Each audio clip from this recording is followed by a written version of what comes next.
예, 창세기 11장 보시겠습니다. 창세기 11장입니다. 창세기 11장은 바벨탑 사건 이후에 일어나는 일들을 또 얘기합니다. 자, 온 땅의 구음이 하나이요, 언어가 하나이었더라. 이제 노아 이후에 이제 온 땅이 하나였다는 거죠. 히브리어입니다. 이게 히브리어. 창조의 언어가 히브리어입니다. 그래서 온 땅에 그때까지만 하더라도 바벨탑 사건 이전에만 하더라도 말하는 소리들이 하나고 언어가 하나였다라는 거예요. 읽고 쓰고 하는 법들이 하나였다라는 거예요. 그래서 이에 그들이 동방으로 옮기다가 전 시간에는 뭡니까? 셈, 함, 야벳에게 땅을 나눠줬던 그것을 읽어드렸습니다. 그런데 그 이후에 이제 악한 영들이 마스테마 밑에 있는 악한 영들이 각 사람에게 막 들어가서 우상을 섬기게 하고 막 또 땅을 빼앗아 사람 죽이고 피도 함부로 먹게 하고 이러한 일들이 막 벌어집니다. 그러면서 이제 이 땅이 또다시 죄악으로 물들어가는 것들을 이제 보여주게 됩니다. 이에 그들이 동방으로 옮기다가 동방 쪽이라고 한다는 것은 하나님을 알지 못하는 세계 쪽으로 자꾸 나아가는 거예요. 동쪽은 하나님을 알지 못하는 세계를 얘기합니다. 동방으로 옮기다가 시날 평지를 만나 거기 거하고, 시날이라고 하는 뜻은 두 강 사이 아니면 안락한 곳 이런 뜻들이 있습니다. 즉 두 강 사이면 앞에도 강이고 뒤에도 강이면 심판받을 세계로 나아가고 있다는 거예요. 그 다음에 안락하다고 하는 거는 이 땅에서 잘 먹고 잘 살고 이런 육신의 즐거움과 쾌락이나 어떤 부유함들을 꿈꾸면서 모든 사람들의 마음이 그쪽으로 향해 있는 것들을 얘기를 합니다.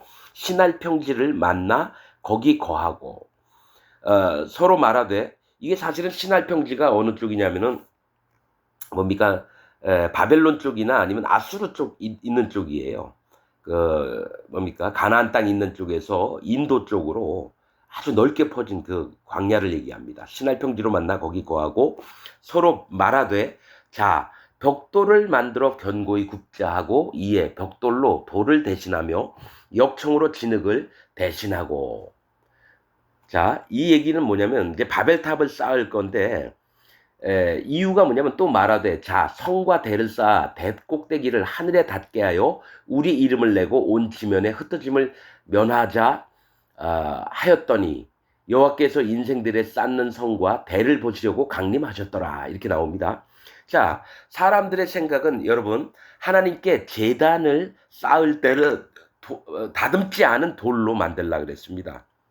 그런데 또 역청 같은 걸로 하지 말고 그냥 흙으로, 만약에 흙으로 쌓을 때는 뭐 계단 같은 거 만들지 말고 그냥 흙 있는 봉토 형태로 그렇게 쌓라 그랬어요. 하나님께 뭔가 제사를 드리고 예배를 드리려고 한다면. 그런데 여러분, 이 벽돌로 만들고 역청으로 만든다고 하는 것은 이 똑똑한 사람들이 하는 겁니다. 똑똑한 사람들이.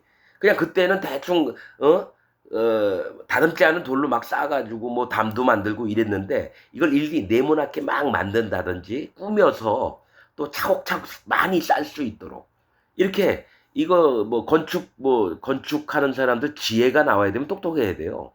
그래서 벽돌과 역청으로 이제 탑을 쌓기 시작하는데, 이 얘기 뭐냐면 인간의 생각이나 지혜나 기교나 어떤 똑똑함 이런 것들로 하는 거예요. 사실은 벽돌을 만들어 견고히 굽자 하고, 이제 그때 여러분, 우리는 맨날 역사적으로 배울 때는 뭐 청동기 시대 막 뭐 이렇게 얘기를 하면서 뭐 무슨 시대에서 그릇 만들고 막 이러는 거 있잖아요. 그래서 뭐 얼마 안 된 것처럼 얘기하지만 아주 오래 전부터, 아마 이 1680년대가 아담 때부터 1688년인가가 아마 망했습니다.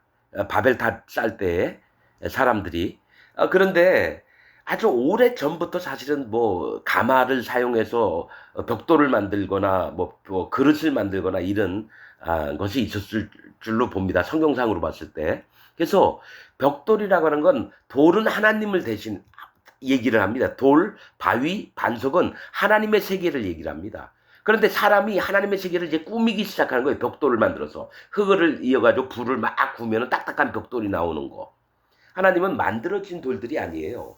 하나님은 있는 그대로의 하나님이시라는 거죠. 그래서 변형을 한다는 거예요. 즉 얘기는 진리를 허물어뜨리는 일들이 바벨탑 사건 때 있었다라는 거예요. 이에 벽돌로 돌을 대신하며 역청으로 진흙을 대신하고, 진흙은 그냥 하나님이 만들어 놓은 그대로가 아니라 뭡니까? 역청은 어디입니까? 용암이 막 흐르고 막 화산 주변에 가면은 아스팔트 같은 게 있습니다. 끈적끈적한 액체 형태. 그게 굳으면 딱딱하게 굳고 이렇게 되죠. 그래서 역청으로 진흙을 대신했다는, 역청도 성경에서 심판을 얘기합니다. 역청의 히브리어 말의 뜻은 불다, 끓어오르다 이런 뜻입니다. 끓어오르는 건 지옥불을 연상을 하는 거고요. 성경에서 불다라고 하는 건 심판받을, 피를 흘리는 걸 얘기를 해요. 즉 심판이 있는 걸 얘기를 해요. 그러니까 심판받을 짓들을 하나님이 만들어 놓은 세계를 변형을 시키는 겁니다. 그래서 노아의 방주에도 역청을 발랐다 그러고, 뭡니까? 노아의 갈대의 상자, 어렸을 때 버려졌죠, 강에. 그때도 역청을 발랐거든요. 그게 뭘 얘기를 하냐면 너희가 심판받을 존재인 걸 안팎으로 인정하라는 겁니다. 역청이 안 좋을 때도 나오지만 좋을 때도 나옵니다. 하나님의 심판을 마음에 인정하는 자를 하나님이 원해요. 즉 샘과 우물 같은 존재를 얘기를 하는 거고요. 그 다음에 또 하나가 역청 구덩이에 빠져 죽었다 그런 건 심판 가운데 들어간 걸 얘기를 하는 겁니다. 왜냐하면 소돔 왕이 뭡니까? 그라우돌멘가? 이름이 좀 생각이 안 나네. 그 왕하고 싸울 때에 그 소돔 군사들이 시딤 골짜기에서 역청 구덩이에 많이 빠져 죽었습니다. 역청 구덩이에. 그 얘기를 나옵니다. 역청 있는 부분 성경에 쭉 찾아봤는데 노아의 때도 나오고 노아의 방주 때도 나오고 또 여기서도 역청 바벨탑 사건 때도 나오고 또 시딤 골짜기에 소돔 군사들이 빠져 죽을 때도 나오고. 그래서 이것은 뭡니까? 심판을 얘기를 해요. 그러면서 하나님의 세계를 망가뜨리는데 자기의 지혜와 꾀와 생각과 똑똑함 같은 거를 올라오는 그 시대를 이제 바벨탑 사건을 얘기합니다. 또 말하되 4절, 자 성과 대를 쌓아 대꼭대기를 하늘에 닿게 하여. 이 얘기는 사단 마귀가 했던 짓입니다. 여러분 에녹서에 보면은 이 커다랗게 구름까지 올라간 대가 있습니다. 아주 보기 좋은 대가. 근데 그 대가 누가 쌓은 대냐면 사단 마귀가. 그래서 하나님의 보좌와 이 뭡니까? 다이다이 하려고. 그러니까 하나님의 보좌 왜 네가 견주려고 하느냐. 그래서 에녹서에 보면은 성 아주 높은 구름 꼭대기까지 그게 닿은 보좌가 나옵니다. 사단 마귀가 쌓은 보좌입니다. 여기도 똑같아요. 하늘에 닿게 하여, 즉 구름까지 올라가려고. 구름은 하나님이 계신 곳을 얘기해요. 하나님이 임재하시는 곳. 구름은 하나님이 임재하시다 그런 뜻입니다. 그래서 이 성과 대를 쌓다라는 건 성은 보호함을 얘기해요. 보호. 적군이 쳐들어오면 성을 쌓아야 되잖아요. 벽에 막 기어 오르고 막 이럴 때 또 막 사들 같은 거 막 전쟁 영화 보면 막 그런 거 있죠. 성은 보호하는 걸 얘기하고, 대는 관측하는 거나 뭡니까? 자기 시각으로 적군이 오나 안 오나, 또 누가 말 타고 오는지 안 오는지 이거를 멀리서 망대에서 관측을 하는 거예요. 즉 교만함을 얘기를 합니다. 자기가 생각하고 자기가 판단한 대로. 그러니까 자기가 자기들끼리 보호를 하고 자기들 교만함에 뭡니까? 이 관측, 자기 눈의 시각으로 판별을 하고, 이런 시대의 성을 쌓는 게 바벨탑입니다. 성과 대를 쌓아 대꼭대기를 하늘에 닿게 하여 우리 이름을 내고. 하나님의 이름을 내는 게 아니에요. 자기들의 이름을 내고 온 지면에 흩어짐을 면하자 하였더니, 인간들의 연합이라는 거예요. 즉 하나님은 없고 사람들끼리 모이는 겁니다. 여러분 지구상에도 그런 게 많아요. 공화당이니 민주당이니 뭐 국민의힘이니 뭐 민주당이니 이렇듯이 사람들 모이면 수만 명씩 어떤 때는 뭡니까? 어떤 일을 위해서 몇백만 명이 모여서 막 데모도 하고 이러잖아요. 그러니까 하나님은 없고 사람들끼리 연합을 해서 뭔가 이루려고 그러는 거예요. 사실은 지금도 바벨탑 쌓는 일이 2025년에도 엄청나게 많은데 그냥 하나님이 내건져 두시는 거예요. 더 망하게 하려고. 더 심판하기에 좋게 하시려고 하나님을 빼놓고 사람의 역사를 만들고 사람들이 자기들끼리 모여서 무언 이루려고 하고 하나님께 구하는 게 아니라 이런 게 지금 전 세계에 있는 하나님을 믿지 않는 자들이 하는 일이고 기독교 안에서도 이래요. 그래서 우리 교회는 몇만 명, 몇십만 명인데 그러면서 자기들끼리 모여서 막 하얀 옷을 입고 그 목사를 하나님처럼 추종하고 성령님이다 하면 그걸 믿고 내가 보혜사다 하면 다 믿고 우리 목사가 훌륭한 목사님인데 얘기하면 다 고개 숙이면서 절을 하면서 얘기를 듣고 이게 카톨릭이나 개신교나 똑같습니다, 여러분. 죄사함 안 받은 구원받지 않은 모든 자들의 일들은 바벨탑을 쌓는데 앞장을 씁니다. 자, 흩어짐을 면하자 하였더니 여호와께서 인생들의 쌓는 성과 대를 보시려고 강림하셨더라. 여호와께서 가라사대 이 무리가 한 족속이요 언어도 하나이므로 다 히브리어를 썼다라는 얘기예요. 창조의 언어인 히브리어를 썼다라는 얘기예요. 이같이 시작하였으니 이후로는 그 경영하는 일을 금지할 수 없으리로다. 왜냐 하나님이 없는 상태에서 인간들끼리 악한 영에 사로잡혀서 자기들끼리 뭡니까? 결집을 하고 모이고 하나님을 찾는 일이 없어요. 경영하는 일을 금지할 수 없을 거래요. 자, 우리가 내려가서 거기서 그들의 언어를 혼잡게 하여 그들로 서로 알아듣지 못하게 하자 하시고 이렇게 얘기합니다. 자, 여기 우리라고 하는 게 하나님, 예수님, 성령님이라고 전부터 말씀을 드렸습니다. 이것도 맞는 얘기인데 실제로 천사들도 마찬가지예요. 하나님의 일꾼들인 천사들에게 자, 우리 같이 내려가서 사람들의 이 세계에 바벨탑 쌓은 것을 쓸어버리자 이렇게 얘기합니다. 그래서 우리가 내려가서 거기서 그들의 언어를 혼잡게 하여 그들로 서로 알아듣지 못하게 하자 하시고 여호와께서 거기서 그들을 온 지면에 흩으신 고로 그들이 성 쌓기를 그쳤더라. 자, 요렇게만 나옵니다. 그냥 창세기 11장에는 요렇게만 나옵니다. 요거 더 정확하게 얘기하면 하나님께서 그 쌓던 그 바벨탑을요 큰 바람을 일으켜서요 전부 다 여러분 없애버립니다. 전부 다 없애버립니다. 그리고 그때의 70종족의 언어로 여러분 말들을 다 바꾸고 종족하고 언어들을 다 분리를 시킵니다. 아마 그때 뭐 고고학자들이 있을 때 그때 바벨탑 사건 때문에 사해 쪽으로인가가 5,000km 이상이 땅이 벌어졌다 그래요. 그래서 저는 가만히 생각하면은 어떤 생각이 있냐면 이 지구가 있는데 왜 아메리카 대륙, 아프리카 대륙, 유럽 대륙, 아시아 대륙, 뭐 오세아니아 대륙 이렇게 왜 갈라졌지? 이게 노아의 홍수 때 그랬나?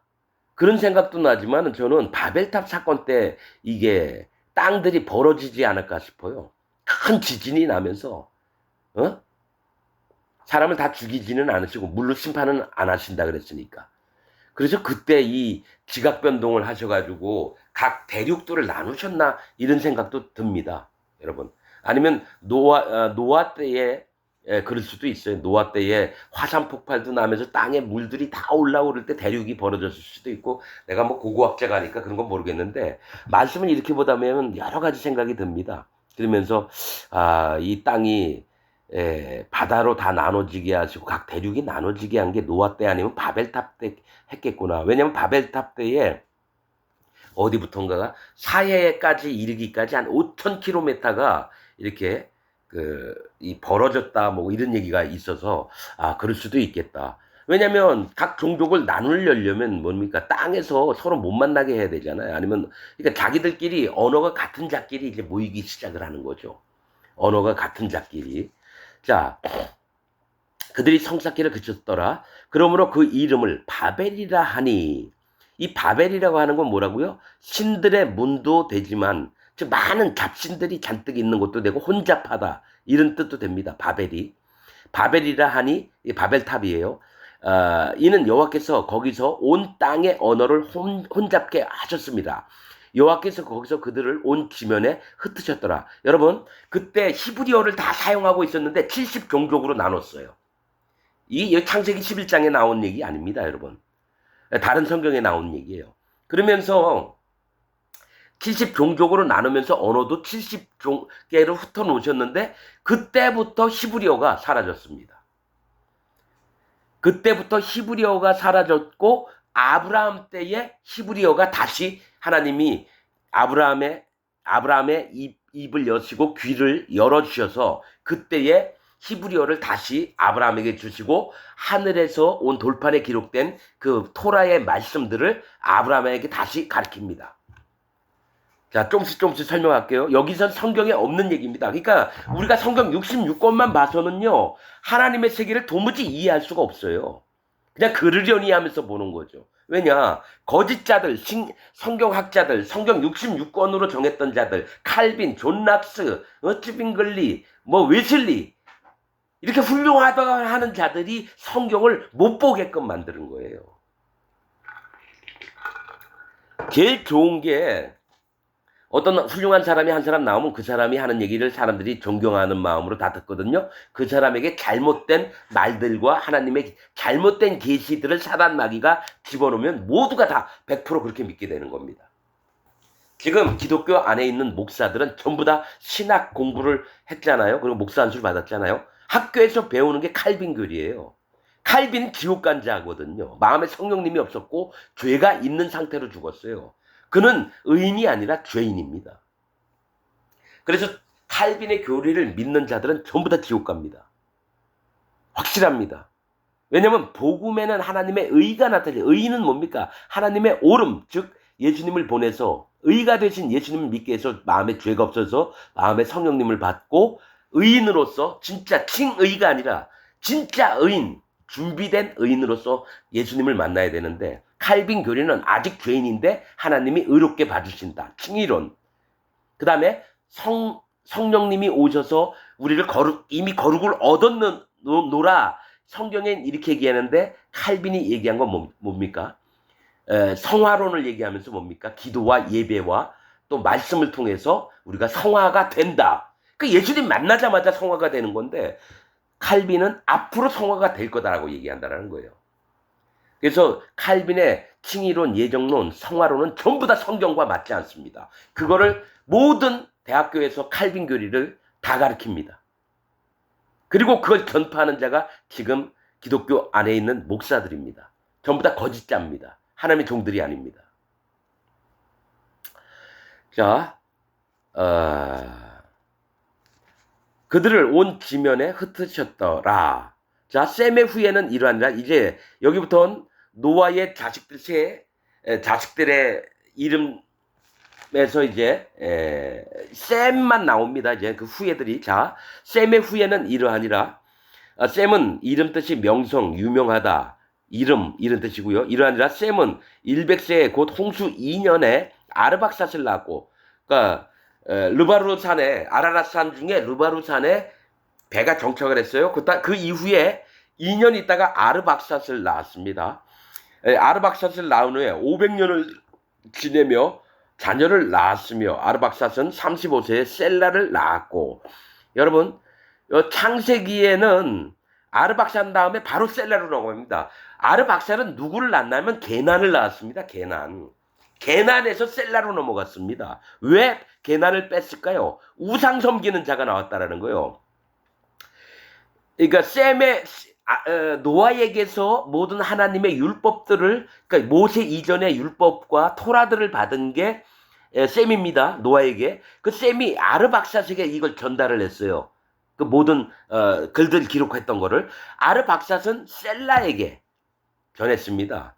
여러분, 아르박삿이 게난이 태어났어요. 셀라의 아버지가 게난인데 여기는 안 나옵니다. 근데 아르박삿은 누가복음엔 나와요. 누가복음 4장인가 5장에는 아르박삿 다음에 게난이 나옵니다. 누가가 그렇게 기록했습니다. 그런데 모세는 게난을 빼버렸어요. 인간 같지 않으니까. 자, 어떤 일이 있냐면 아르박삿이 게난에게 글을 히브리어에 있는 또 옛날 토라의 얘기들을 딱 했어요. 그런데 게난이 자기가 거할 성읍을 개척하려고 집을 찾아다니다가 돌 비문을 발견을 했는데 거기서는 뭡니까? 하늘, 달, 별들이 어떻게 움직이고 그다음에 천사들이 운행을 어떻게 하는지 이런 게 나와 있는데 그때의 게난이 노아에게 얘기를 안 했어요. 혼날까 봐. 쓸데없는 거 보지 말아라. 이런 얘기 들을까 봐. 그런데 이제 게난은 지 혼자 그렇게 믿은 거예요. 그 다음에 우상을 섬겼습니다. 하늘에 있는 1월 성신들을 해, 달, 별들을 섬겼다라는 얘기예요. 그래서 셀라를 낳았습니다. 게난이. 셀라를 낳은 후에 430년을 지내며 자녀를 낳았으며 여기서는 이제 게난이 빠져 있습니다. 누가복음에 나와 있어요. 게난이. 자, 셀라를 낳은 후에 430년을 지내며 자녀를 낳았으며 셀라는 30세에 에벨을 낳았고 에벨은 강 건너편 즉 히브리인들의 그 시발점이 에벨입니다.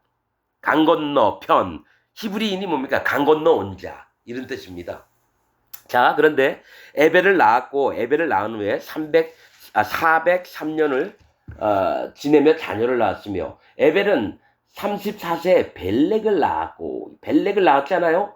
이 벨렉 자 여러분 게난이 셀라를 낳았는데 셀라의 이름을 게난이 쫓겨났거든요. 자기 형제들한테. 그러니까 뭡니까?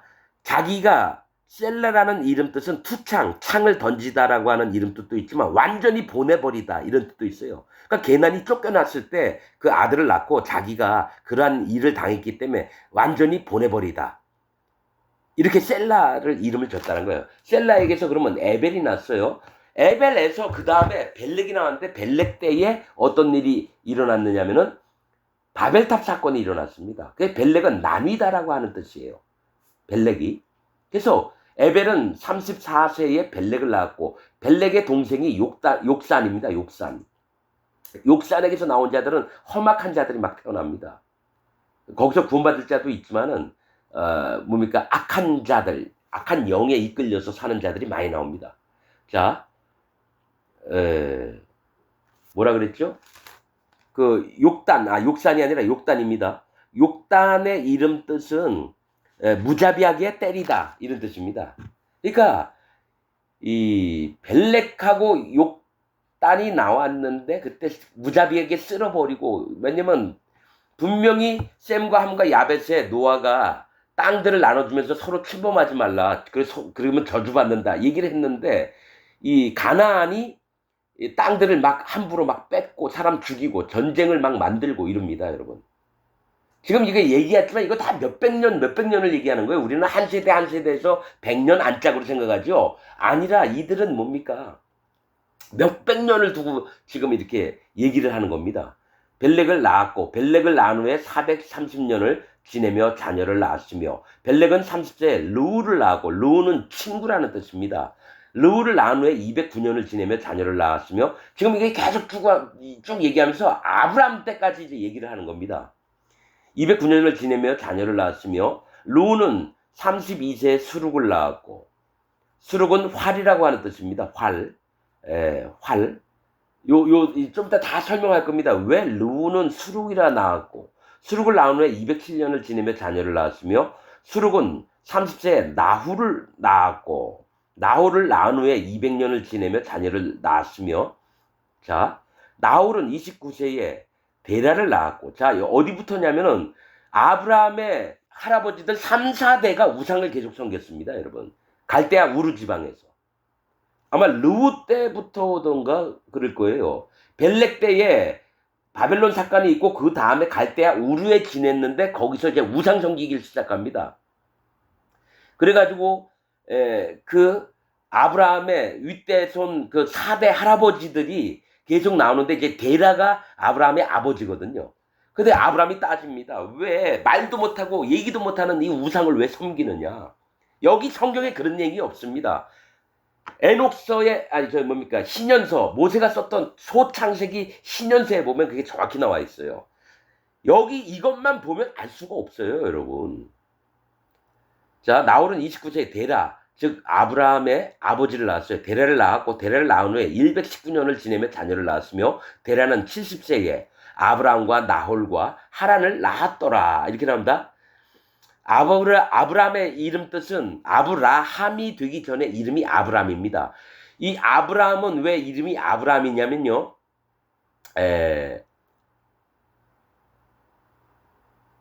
자, 데라가 아내를 얻었는데 이 아내의 이름이 에드가인가 그럴 겁니다. 에드가. 근데 에드가의 그 장인어른이죠. 아버지 이름이 아브라함이었어요. 근데 에드가가 아브라함을 가졌을 때에 아버지가 죽었어요. 그래서 그 아버지의 이름을 아브라함에게 붙여줬던 겁니다. 아브라함은 큰 아버지라는 뜻이에요. 아브라함은 열국의 아버지고요. 아브라함은 큰 아버지라는 뜻입니다. 나홀은 아브라함의 형제 나홀이에요. 화가 난 사람. 또 하란을 낳았더라 이렇게 나옵니다. 하란을 낳았더라. 그런데 이제 이 데라가 낳은 아들들이 아브라함과 나홀과 하란인데 하란이 아마 큰형이에요. 나홀이 둘째형이고 아브라함이 셋째인데 하란이 어떻게 죽었어요? 롯의 아버지가 하란입니다. 롯의. 근데 이게 어떻게 죽었냐면 아브라함이 데라 자기 아버지한테 우상 섬기지 말아라. 그래서 몰래 밤에 우상들하고 뭐 물건들을 전부 다 불태웠어요. 그러니까 집이 불이 타는데 사실은 데라가 나도 그거 안다 아들아. 그러나 사람들 눈이 무서워서 내가 이 우상 안 섬기면 내가 죽임을 당할까 하고 또 너도 떠들지 말아라. 너도 죽임을 당할 거다. 그랬다라는 거예요. 뭐가 있냐면 이 데라 이전에 뭡니까 나홀이나 또 수룩이나 루는 뭡니까 우상을 섬기는데 제사장 역할을 했다라는 거예요. 우상 섬기는 하나님을 섬기는 제사장이 아니라. 왜냐면 그 족장들급에 있었으니까. 그런데 우상을 섬기는데 아브라함이 하면 안 된다. 넌 떠들지 말아라. 죽임을 당한다. 그리고 그 얘기를 나홀하고 하란에게 했어요. 그러니까 나홀하고 아브라함의 그 두 형제한테 형들한테 얘기를 하니까 화를 막 냈어요. 근데 아브라함이 죽을까봐 떠들진 않았어요. 잠잠했어요. 그런데 아브라함이 불을 지른 거예요. 우상들 저기 뭐 있는 데다가. 그러니까 막 집이 불타니까 하란이 불을 끌어 들어갔다가 거기에 불에 타 죽었습니다. 그래서 조카 롯만 남겼어요. 하란이 데라보다도 먼저 죽은 게 아브라함이 불을 낸 우상에 불을 끌려고 들어갔다가 거기서 죽은 거예요. 자, 27절 데라의 후예는 이러하니라. 데라는 아브라함과 나홀과 하란을 낳았고 하란은 롯을 낳았으며 그래서 나중에 데라가 가나안 쪽으로 갈 때 롯을 데리고 가라. 그를 아들처럼 여기라 얘기를 했습니다. 하란의 아들 롯. 하란은 아버지가 죽었잖아요. 형의 아들 롯을 데리고 다녔습니다. 자, 하란은 그 아비 데라보다 먼저 본토 갈대아 우르에서 죽었더라. 하란 땅 가기 전에 갈대아 우르가 우상 섬기던 곳이었어요. 아브라함과 나홀이 장가 들었으니 아브라함의 아내 이름은 사레며 나홀의 아내 이름은 밀가. 그래서 나중에 뭡니까? 이삭의 아내를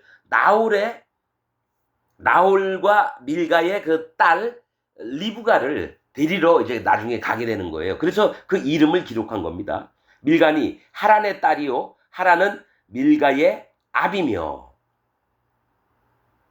또 이스가의 아비더라 이렇게 나옵니다. 이 밀가는 여왕이라는 뜻이에요. 아브라함의 아내는 사레는 여왕 똑같습니다. 밀가나 그 여주인 뭐 이런 뜻이 있어요. 둘 다 사레나 밀가가. 자, 사레는 잉태하지 못함으로 자식이 없었더라. 데라가 그 아들 아브라함과 하란의 아들 그 손자 롯과 그 자부 아브라함의 아내 사레를 데리고 갈대아 우르에서 떠나 하란에 이르러. 하란이 죽었잖아요. 근데 거기 갔는데 그 땅 이름을 하란이라 불렀나 봐요. 가나안 땅으로 가고자 하더니 하란에 이르러 거기 거하였으며 데라는 205세를 향수하고 하란에서 죽었더라 이렇게 나옵니다. 자, 하나님의 명령이 75세에 이제 가나안 땅으로 가라. 명령하기 전에 하란에서 14년을 살았습니다. 여러분 여기서 얘기할게요. 갈대아 우르에서 아마 바벨탑이 무너진 일이 아브라함이 48세에 바벨탑이 무너졌습니다. 그러니까 아브라함은 바벨탑이 무너졌을 때 하나님이 오셔서 바람으로 바벨탑을 무너뜨리고 70종족으로 이게 흩어버릴 때가 48살이었어요. 거기서 12년을 더 살았습니다. 갈대아에서. 그리고 나서 하란에서 14년을 살았어요. 그래서 74세에 하란에 있으면서 75세 때에 이제 뭡니까? 가나안 땅으로 떠나게 되는 걸 얘기를 합니다, 여러분. 자, 지금 창세기 66권에 있는 창세기 11장을 읽었고요. 제가 신현서에 있는 창세기 11장 부분을 좀 여러분에게 읽어 드릴 테니까 이게 말씀을 이제 보조하는 게 되나 안 되나 여러분이 판단하시기 바랍니다. 자, 34번째 신년의 두 번째 주간의 첫 해, 아담 때부터 1576년입니다. 벨렉은 나누다라는 뜻이에요. 이때 뭡니까? 바벨탑이 무너졌을 때입니다. 벨렉은 시날의 딸 로므나를 아내로 맞이하여 이 주간의 넷째의 아들을 낳았다. 그는 그의 이름을 르우라 불렀다. 르우. 여기 성경의 11장에 나옵니다. 창세기. 왜냐하면 그가 보라 사람의 자녀들이 자신들을 위하여 시날 땅에 성읍과 탑을 건설하는 사악한 목적과 계획으로 인해 악해졌다라고 말했기 때문이다. 그러니까 뭡니까?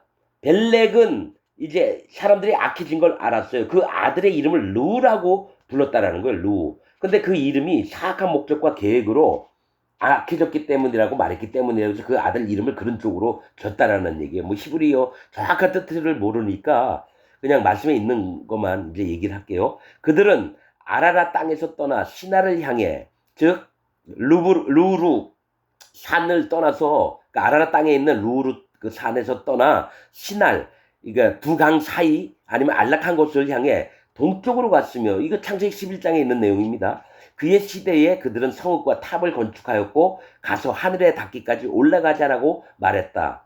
그들이 건축하기 시작했고, 이거 바벨탑을요. 네 번째 주간에 불로 벽돌을 만들어 돌을 대신하였으며 그것들을 굳게 한 진흙은 바다와 시날 땅의 물샘들로부터 나온 역청, 아스팔트 같은 거예요.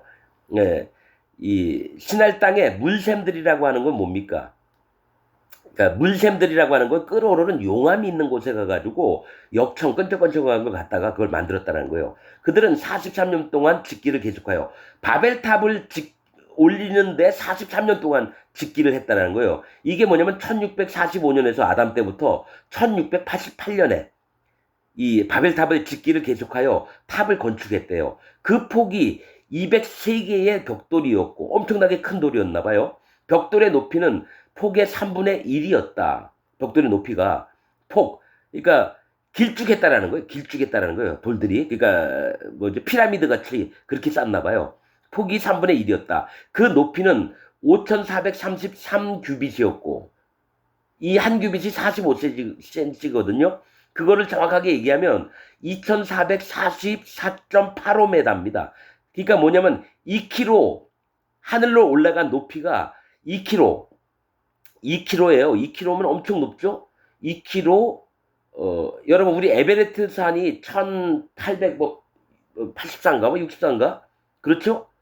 에베레스트 산보다 더 높아요. 2444.85m와 손바닥 두 개, 45cm에 달했고, 한 벽의 범위는 13스타디온이었대요. 13스타디온은요, 2363.4m입니다. 이것도 2km가 넘어요. 거리상으로. 그 다음에 다른 벽은 30스타디온이었다. 다른 한쪽 벽은 5454m예요. 5km가 넘어요. 5km. 한쪽 벽은 2km, 한쪽 벽은 5km. 높이는 2km가 넘어요. 엄청 큰 성이라는 거예요. 43년 동안 지으니까. 여호와 우리 하나님께서 우리에게 말씀하셨다. 보라, 그들이 한 백성으로 이 일을 행하기 시작하였으니, 그러니까 같은 백성으로 말도 똑같고 다 같은 종족이라는 거죠.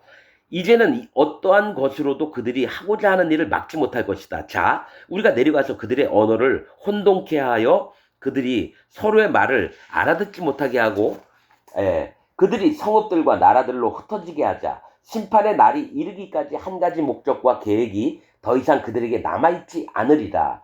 여호와께서 내려오셨고 우리도 천사들도 그분과 함께 사람의 자녀들이 세운 이 성읍과 그 탑을 보기 위해 내려왔다. 그분께서 하나님께서 그들의 언어를 혼잡게 하시니 그들이 더 이상 서로의 말을 이해하지 못하게 되었고 그때 그들이 그 성읍과 그 탑 건설하기를 중단했다. 계속 싸우려면 말이 통해야 되는데 말이 안 통해. 야, 벽돌 2장만 가져와. 그랬는데 말을 못 알아들으니까 뭔 얘기인지 서로 모르는 거죠. 그러니까 벽돌 쌓기를 그쳤다라는 거예요. 건설하기를 중단했다. 이런 이유로 신할의 온 땅을 바벨이라 불렀으니 신할 땅에 즉 바벨론 땅에 있는 곳에다가 바벨을 두강 사이 심판이 있는 곳에다가 신들의 문이라 불렀으니 혼잡이라 불렀으니 이는 그곳에서 여호와께서 인간의 언어를 뒤섞어 놓으셨으며 그때로부터 그들은 각각 자기 언어와 민족에 따라 그들의 성읍으로 흩어졌기 때문이다. 여호와께서는 그 탑에 강한 바람을 보내셔서 탑을 땅에 뒤엎으셨다. 강한 바람을 보내서 그 탑 쌓은 걸 전부 다 무너뜨렸다는 거예요. 보라, 그 탑은 아수르와 바벨론 사이의 신할 땅에 있었는데, 제가 그래서 그 아수르가 어디 있었고 바벨론이 어디 있었나 봤더니 가나안 땅에서 우편에 인도 쪽에 있는 그쪽 중간쯤 됩니다. 신할 땅에 있었는데 자, 그들은 그 이름을 전복이라 불렀다. 전복은 엎어지다, 그러니까 뒤엎어 멸망케 하다, 뭐 이런 뜻이고 폭동, 반란, 괴롭힘, 큰 소동, 테러, 협박, 봉기, 전복시키다 그러죠. 나라를 전복시키다 그러면 완전히 멸망케 하는 걸 얘기하잖아요. 그 이름을 뭐라 그랬죠? 그들은 그 이름을 전복이라 불렀다. 34번째 희년의 넷째 주간의 첫 해 그 시작에 그들은 신할 땅에서 흩어졌다. 그 아담 때부터 1688년에 바벨탑이 흩어지면서 70 언어를 가졌던 종족으로 변한 다음에 전부 다 땅에서 흩어지기 시작했다는 거예요. 그때 히브리어가 없어졌어요. 히브리어가. 함과 그의 아들들은 그의 소유인 땅 곧 그가 남쪽 땅에서 그의 몫으로 얻은 땅으로 들어갔다. 가나안이 레바논의 땅을 이집트의 강에 이르기까지 보니, 자, 가나안이 왜 노아가 저주를 내렸는지 이 부분에 대해서 이제 얘기를 하는 겁니다. 가나안이 레바논의 땅을 이집트의 강에 이르기까지 보니 그 땅이 매우 좋아 보였다. 그는 바다 서쪽에 있는 그의 상속받은 땅으로 들어가지 않았고 레바논의 땅과 요르단의 경계와 바다의 경계의 동편과 서편에 정착하였다. 그의 아버지 함과 그의 형제 구스와 미스라임이 가나안에게 말했다. 네가 너의 소유가 아닌 땅 곧 제비뽑기로 우리에게 주어지지 아니한 땅에 정착하였으니 그렇게 하지 말아라. 만일 네가 그렇게 한다면 너와 네 아들들이 그 땅에서 몰락하고 폭동으로 인해 저주를 받게 될 것이다. 이는 네가 폭동을 일으켜 정착했으니 폭동으로 너의 자녀들이 몰락할 것이며 너는 영원히 뿌리 뽑히게 될 것이기 때문이다 하면서 함이 그 아들 가나안에게 저주받을 거라고 얘기를 하고 있다라는 거예요. 셈의 거처에 거하지 말라. 그 땅은 셈과 그의 아들들에게 그들의 몫으로 주어졌기 때문이다. 너는 저주를 받고 노아의 모든 아들들보다 더욱 저주를 받을 것이다. 우리가 거룩한 재판관 앞에서, 하나님 앞에서, 그리고 우리 아버지 노아 앞에서 한 맹세에 의해 우리 자신들이 묶이게 된 저주로 너는 저주를 받게 될 것이다. 그러나 그는 그들의 말에 귀를 기울이지 않았고 하맛에서부터 이집트의 입구까지 레바논의 땅에 거주하였으며 그와 그의 아들들은 오늘날까지 거주하고 있다. 그러면서 가나안 족속으로 변했다라는 거예요. 가나안 7 족속으로. 그래서 이러한 이유로 그 땅은 가나안이라고 불리게 되었다. 야벳과 그의 아들들은 바다 쪽으로 가서 그들의 몫의 땅에 살았고 마대는 바다의 땅을 보았지만 그가 그 땅에 만족하지 못하여 그는 함과 아수르와 그의 아내의 형제인 아르박사색의 한 몫을 간청했고 그리하여 그가 메디아 땅에 살게 되었고 오늘날까지 그의 아내의 형제와 가까이 살고 있다. 이 마대가 누굽니까? 함의 자식인데, 야벳의 자식인데, 이 정해준 땅에 못 들어가고, 옆에 종족 그 형제들에게 우리가 여기서 좀 살게 해달라 그래서 거기서 살았다라는 거예요. 여러분, 여기서부터 어떤 게 있냐면 하나님이 정해 놓으신 지경에서 안 살고 다른 지경에서 사는 자들은 복음을 변질시키는 자로 발달합니다. 곡과 마곡 백성이 되고 마대, 고멜 전부 다 사악한 자들이 됩니다. 이 땅에서 하나님 잘 믿는다고 하면서 격그리스도가 되는 자들, 이세벨의 길로 걷고 있고 뭡니까 니골라 또 발람의 교훈을 걷고 있는 자들이 하나님 믿는다고 하면서 전부 다 뭡니까 야벳의 후예입니다. 야벳의 후예. 그리고 그는 그의 거처와 이 말씀을 왜 기록했겠습니까? 나중에 잘못될 걸 알기 때문에 여기 기록되는 거예요. 그리고 그는 그의 거처와 그의 아들들의 거처를 그들의 아버지 마대의 이름을 따라 메디아라고 불렀다. 이렇게 됩니다. 마대, 메디아.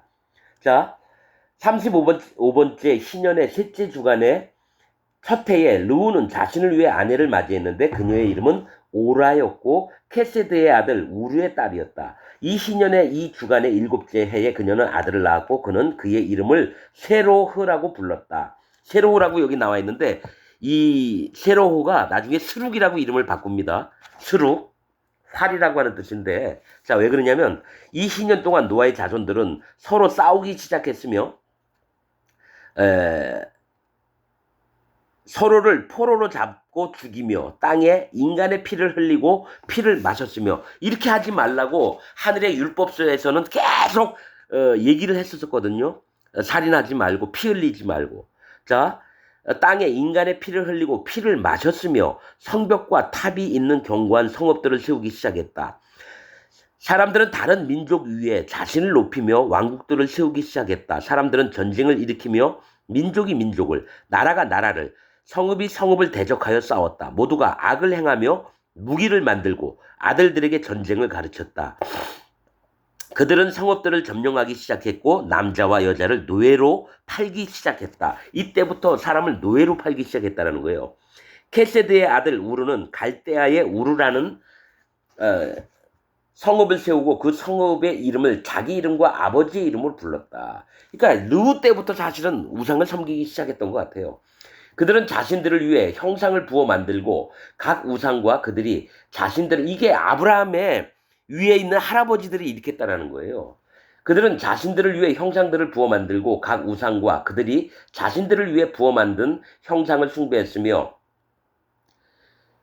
색인 형상들과 불결한 모조품들을 만들기 시작했다. 그리고 포악한 영들은 그들을 돕고 성적으로 유혹하여 범법과 부정함을 저지르게 했다. 그러니까 악한 영들, 포악한 영들이 이들을 움직이기 시작했다라는 거예요. 사람의 마음에 들어가서. 이때 군주, 마스테마, 사단마귀예요. 군주, 마스테마, 이게 사단마귀를 얘기해요. 사단마귀는 이 모든 일을 이루기 위해 전력을 다했다. 온 힘을 다했다라는 거예요. 그는 자기 수하에 있는 다른 영들을 보내요. 악한 영들입니다. 네피림 영들입니다. 자기 밑에 있는 영들은 네피림, 악한 영들입니다. 네피림에게서 나왔던 영들. 자기 수하에 있는 다른 영들을 보내어 온갖 종류의 잘못과 죄와 온갖 종류의 범법을 행하게 하며 부패케 하고 멸망케 하며 땅에 피를 흘리게 하였다. 이러한 이유로 그는 세로흐의 이름을 수룩, 활이라고 불렀는데 활은 뭡니까? 쏘면 사람을 죽이거나 관역을 맞추고 이러는 거죠. 수룩이라 불렀는데 이는 모든 사람이 온갖 종류의 죄와 범법을 행하기 위하여 돌아섰기 때문이다. 즉 수룩 때부터 죄가 찬 거라는 겁니다. 여러분 죄라고 하는 뜻은 관역을 빛나다 이런 뜻입니다. 관역에 빗나가다. 즉 하나님이 활을 딱 쏘셨는데 관역에 딱 맞으면 의가 돼야 되는데 활을 쏘기만 하면 옆으로 빛나. 관역에서 안 맞아요. 즉 하나님이 원했던 게 전부 다 옆으로 새는 게 죄라고 하는 겁니다. 죄. 그래서 수룩이 이름을 수룩이라고 바꿨다라는 거예요. 온갖 종류의 죄와 범법을 행하기 위하여 돌아섰기 때문이다. 그는 자라서 갈대아의 우르에서 장모의 아버지 근처로 거주했고 그는 우상 숭배를 했다. 누가요? 수룩이. 그는 36번째 희년의 다섯째 주간의 첫 해에 자신을 위해 아내를 맞이했다. 그녀의 이름은 멜카였고 그의 아버지는 형제의 딸인 카베르의 딸이었다. 그녀는 이 주간의 첫 해에 나홀을 낳았고 데라의 아버지예요. 나홀이. 아브라함의 그러니까 할아버지죠. 나홀을 낳았고 그는 갈대아의 우르에서 자랐으며 그의 아버지는 그에게 하늘의 징조들에 따른 복술과 점성술에 대한 갈대아인들의 연구를 가르쳤다. 즉 뭡니까? 수룩, 나홀, 또 데라 뭡니까? 계속 우상 숭배를 했던 자들이에요. 예수님 족보에 있는 자들이에요, 이들이. 에, 그래서 우상 숭배, 복술, 점성술 뭐 이딴 걸 계속하는 거죠. 37번째 왜냐면 책이 있으니까요. 토라가 있으니까. 에녹 때부터 받은 토라가 있으니까. 37번째 신년의 여섯째 주간의 첫 해에 나홀은 아내를 맞이했다. 그녀의 이름은 이자스카였고 갈대아의 네스 타그의 딸이었다. 이후 그녀는 이 주간의 일곱째 해에 데라를 낳았고 그러니까 아브라함의 아버지를 낳았다는 거예요. 군주 마스테마는 데라 때 일어난 일을 얘기할게요. 군주 마스테마 사단마귀는 까마귀들과 새들을 보내 땅에 뿌려진 씨를 삼키고 땅을 황폐하게 하고 사람들의 자녀들이 노동한 수고를 약탈하게 했다. 그들이 쟁기질을 통해 씨앗을 흙으로 덮기 전에 까마귀들은 그것을 지면에서 집어삼켰다. 그래서 저는 여기서 까마귀를 얘기하는 게 성경에 까마귀 나온 게 여러 군데가 돼요. 까마귀가 죄인들을 얘기도 하지만 악한 영들도 얘기를 합니다. 악한 영들. 그래서 씨라고 하는 건 하나님 말씀을 얘기해요. 하나님 말씀을 전부 다 뺏어 먹는 걸 얘기를 해요. 지금 개신교 안엔 기독교 안에 있는 모든 목사들을 통해서 하나님 말씀을 전부 다 없애버리는 일을 하는 게 지금 기독교입니다. 천주교나 개신교 다 전부 다 이렇게 하고 있습니다.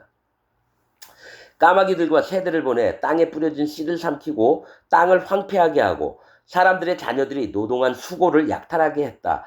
그들이 쟁기질을 통해 씨앗을 흙으로 덮기도 전에 까마귀들은 그것을 지면에서 삼켜버렸다. 이런 이유로 그의 아버지는 그의 이름을 데라라고 불렀다. 자, 누구죠? 데라라, 나홀에게서 나온 게 데라입니다.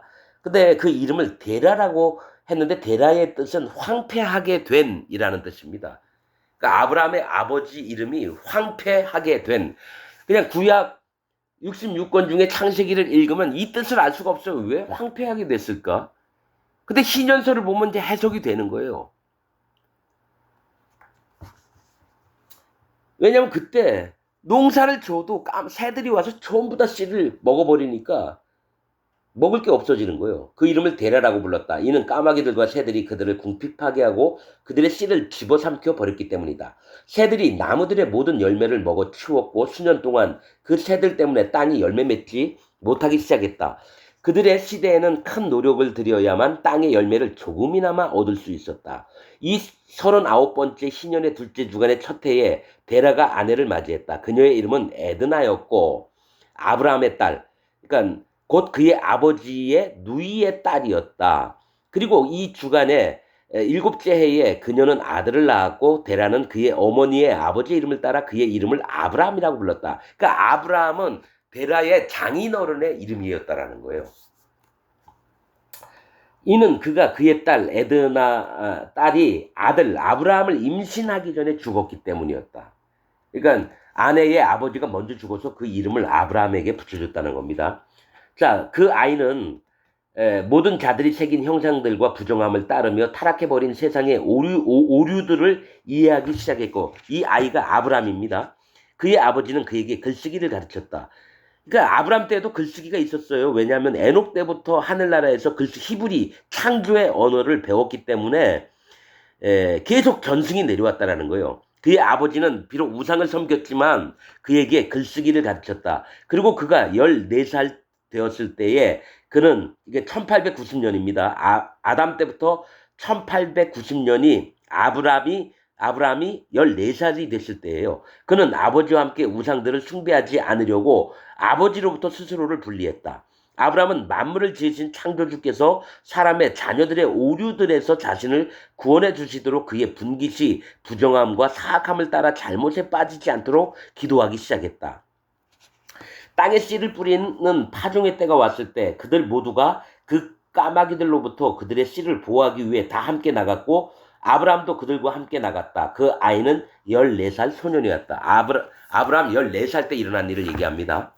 이때 구름대 같은 까마귀들이 씨를 삼키러 왔고 아브라함은 그들이 땅에 내려앉기 전에 달려나가 그들이 씨를 삼키려고 땅에 자리 잡기 전에 그들을 향해 소리를 지르며 내려앉지 마. 너희가 왔던 곳으로 되돌아가라고 말하자 그들은 되돌아갔다. 즉 악한 사단마귀, 즉 마스테마가 시켰던 일들이 까마귀들이 와서 씨를 잡아먹으려 때 아브라함은 그때부터 하나님의 종으로 하나님의 종의 명령 때문에 까마귀들이 떠나기 시작했다는 거예요.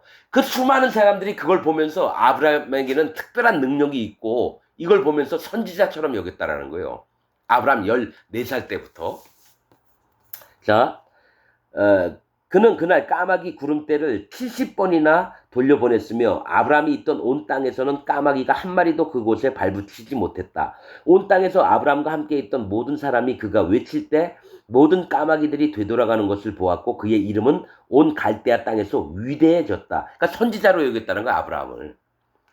그의 씨를 뿌리고자 하는 모든 사람들이 그에게 왔고 파종하는 시간이 끝날 때까지 아브라함은 그들과 함께 갔다. 그들은 그들의 땅에 씨를 뿌렸고 그들은 풍성한 곡식을 집으로 가져와서 먹고 만족하였다. 그러니까 하나님의 선지자로 세움을 입었고 아브라함이 얘기를 했을 때 악한 영들도 움직이고 하니까 뭐니까 마스테마도 자기 멋대로 못하는 겁니다. 반드시 악한 영의 움직임을 받을 때는 하나님의 종들이 나서면은 여러분 해결이 됩니다, 여러분. 거짓 목사가 나서서 되는 게 아닙니다. 진짜 하나님 종들이 나서야 돼요. 5째 주간의 첫 해에 아브라함은 황소를 위한 농기구를 만드는 목공 기술자들을 가르쳤고 그들은 땅 위에 농기구를 만들어서 쟁기의 틀을 마주하게 하고 그곳에 씨를 넣었다. 씨를 쟁기의 날에 떨어뜨려 땅에 숨길 수 있어 그들은 더 이상 까마귀들을 두려워하지 않게 되었다. 그러니까 아브라함이 지혜가 발동해서 쟁기에다가 씨를 놓고 쭉 땅을 파고 있을 때 씨앗이 땅속에 흘러 들어가는 거예요. 그러면 오면서 흙이 덮이면 까마귀들이 와서 그 씨를 못 먹게 그런 기술을 아브라함이 가르쳐줬다라는 거예요. 이 방법으로 그들은 쟁기들의 모든 틀에 농기구를 만들었으며 아브라함이 그들에게 알려준 대로 온 땅에 씨를 뿌리고 경작했다. 그래서 그들은 더 이상 새들을 두려워하지 않게 되었다. 즉 하나님의 종으로부터 어떤 인도를 받게 될 때에 악한 자들이 와서 사람들을 회방하지 않게끔 된다라고 하는 영적인 의미입니다. 자, 6째 주간의 7째 해에 아브라함이 그의 아버지 데라에게 이게 1904년에 얘기합니다. 1688년에 아니 1866년에 바벨탑 사건이 있었어요. 아브라함 때부터. 이제 1904년 아브라함이 그의 아버지 데라에게 아버지 하며 불렀다. 데라가 말했다. 보아라, 내가 여기 있다. 내 아들아. 아브라함이 말했다. 아버지가 숭배하며 엎드려 절하는 우상에게서 우리가 어떤 도움과 유익을 얻고 있습니까? 그것들 안에는 어떤 영도 없습니다. 그 형상들은 말 못하는 벙어리며 마음을 잘못되게 이끄는 것입니다. 그것들을 숭배하지 마십시오. 비와 이슬을 땅에 내리게 하시고 땅 위에 모든 것을 행하시며 말씀으로 만물을 지으시고 모든 생명이 그분의 면전에서 나오게 하신 하늘의 하나님을 경배하십시오. 왜 아버지는 영이 없는 것들을 숭배하십니까? 그것들은 사람들의 손으로 만들어진 것입니다. 아버지의 어깨에 그것들을 메고 있지만 아버지는 그것들로부터 아무 도움을 얻을 수 없습니다. 그러나 그것들을 만드는 자들에게 그것들은 큰 수치의 원인이며 그것들을 숭배하는 자들의 마음을 미혹합니다. 그것들을 숭배하지 마십시오. 아브라함의 아버지 데라가 그에게 말했다. 내 아들아, 나도 그것을 알고 있지만 나로 우상들 앞에서 섬기게 한 이 백성을 내가 어찌해야 할까? 그러니까 이 데라도 알고 있어요. 우상이 말도 못하고 이게 제사장 아론이 겪었던 일을 똑같이 겪는 겁니다. 백성들이 무서워서 하자는 대로 했다라는 거예요. 내가 그들에게 진실을 말하면 그들은 나를 죽일 것이다. 이는 그들의 혼이 우상들에게 달라붙어서 우상들을 숭배하고 공경하기 때문이다. 조용히 하고 있거라, 내 아들아. 그렇지 않으면 그들이 너를 죽일 것이다. 아버지가 이 일을 그의 두 형제에게 전하니 두 형제는 나홀과 하란입니다. 아브라함의 형들. 그들은 아브라함에게 화를 냈지만 그들은 침묵을 지켰다. 그러니까 그 얘기를 듣고 화를 냈지만 침묵을 지킨 건 사람들에게 얘기를 하면은 아브라함이 돌에 맞아 죽을 것 같으니까. 자, 40번째 신년의 둘째 주간의 7째 해에 아브라함은 아내를 맞이했다. 그녀의 이름은 사레였고 그녀는 아브라함의 아버지의 딸로서 아브라함의 아내가 되었다. 아브라함의 형제 하란은 첫째 주간의 셋째 해에 아내를 맞이하여 그 주간의 7째 해에 1932년 아들을 낳았으며 그는 그의 이름을 롯이라 불렀다. 그의 형제 나홀은 자신을 위해 아내를 맞이했다. 자, 그렇죠. 하란은 롯을 낳았고요. 나홀은 밀가를 아내로 얻었고 아브라함은 사레를 아내로 얻었습니다. 아브라함이 60세가 되던 해에 넷째 주간의 넷째 해에, 이게 아담 때부터 1936년입니다. 아브라함이 밤에 일어나 우상들의 집을 불태웠으며 그는 그 집에 있는 모든 것을 불태웠으나 아무도 그것을 알지 못했다. 그들이 그 밤에 일어나서 그 가운데서 그들의 신들을 구하려고 애를 썼다. 하란이 서둘러 그 우상들을 구하려 했으나 불이 그를 덮쳤고 그는 불에 타 죽었다. 하란이 죽은 건 우상들의, 아브라함이 불을 질렀는데 그 속에 들어가서 불을 끌려고 하다가 불에 타 죽었다라는 겁니다. 그러니까 롯의 아버지가 불에 타 죽었대요. 우상들을 불 끌려고 하다가. 그는 자기 아버지 데라보다 먼저 갈대아 우르에서 죽었고 그들은 그를 갈대아 우르에 묻었다. 자, 데라와 그의 아들들은 레바논 땅으로 그리고 가나안 땅으로 들어가기 위하여 갈대아 우르를 떠났다. 데라는 하란 땅에 거하였고 아브라함은 그의 아버지 데라와 함께 하란에서 2주간 이 14년 동안을 머물렀다. 자, 바벨탑 사건이 일어난 게 아브라함의 48세 된 때였고요. 그 다음에 그 땅에서 12년을 더 살았습니다. 그래서 60세 때에 하란 땅으로 갔어요. 그래서 하란에서 14년째 까지 74세까지 살았고 75년 75살 될 때에 이제 가나안을 향해서 떠나게 됩니다, 여러분. 그러니까 바벨탑이 있을 때가 아브라함이 48살 되었을 때입니다. 그리고 그 갈대아 우르에서 12년을 살았고 그 다음에 하란에서 14년을 살았고 갈대아 땅으로 떠날 때가 75살 때고, 여섯째 주간의 다섯째 해에 아브라함이 일곱째 달의 월삭에 밤새도록 올라앉아 저녁부터 아침까지 별들을 관찰하면서 우기에 비가 오는 때에 관한 그의 해의 특징이 어떠할지 살펴보았으며 그가 앉아서 관찰할 때 그는 혼자 있었다. 한마디 말이 그의 마음속으로 들어왔고 그는 말했다. 별들의 모든 징조와 달과 해의 징조들은 다 여호와의 손에 달려있다. 그런데 왜 내가 이것들을 살펴보고 있는가? 그분께서 원하시면 그분은 아침이든 저녁이든 비를 오게 하실 것이고 그분께서 원하시면 비를 내리지 않게도 하신다. 모든 것이 그분의 손 안에 있다. 그러니까 아브라함이 별들을 비가 안 왔나 보죠. 그래서 비가 오는 거를 관찰을 하다가 하늘의 별들을 이게 보면서 아니 내가 왜 이렇게 쓸데없는 생각을 하고 있지? 하나님이 비를 주시면 주는 거고 안 주면 안 주는 건데 이런 생각을 했다라는 거예요. 그날 밤 아브라함은 기도하며 말했다. 나의 하나님, 지극히 높으신 하나님, 당신만의 나의 하나님이십니다. 당신과 당신의 주권을 저는 선택해 왔습니다. 당신께서 만물을 창조하셨으며 만물은 다 당신의 손으로 지으신 작품입니다. 사람들의 마음의 생각들을 주관하는 악한 영들의 손에서 나를 건져주소서. 그들이 나를 당신에게서 벗어나도록 이끌지 못하게 하소서. 오 나의 하나님, 나와 나의 씨 후손을 영원히 굳건하게 세워주셔서 우리가 지금부터 영원토록 옳은 길에서 벗어나지 않도록 하소서. 아브라함이 말했다. 내가 돌아오기를 기다리며 내 얼굴을 찾고 있는 그들이 있는 갈대아 우르로 내가 돌아가야 할까?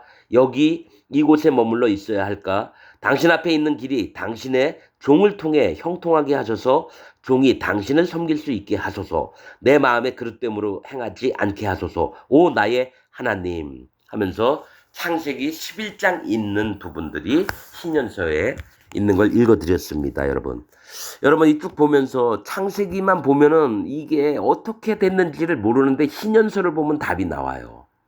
이런 것들을 못 보게 한 자들이 성경학자들입니다. 몇백 년 전부터.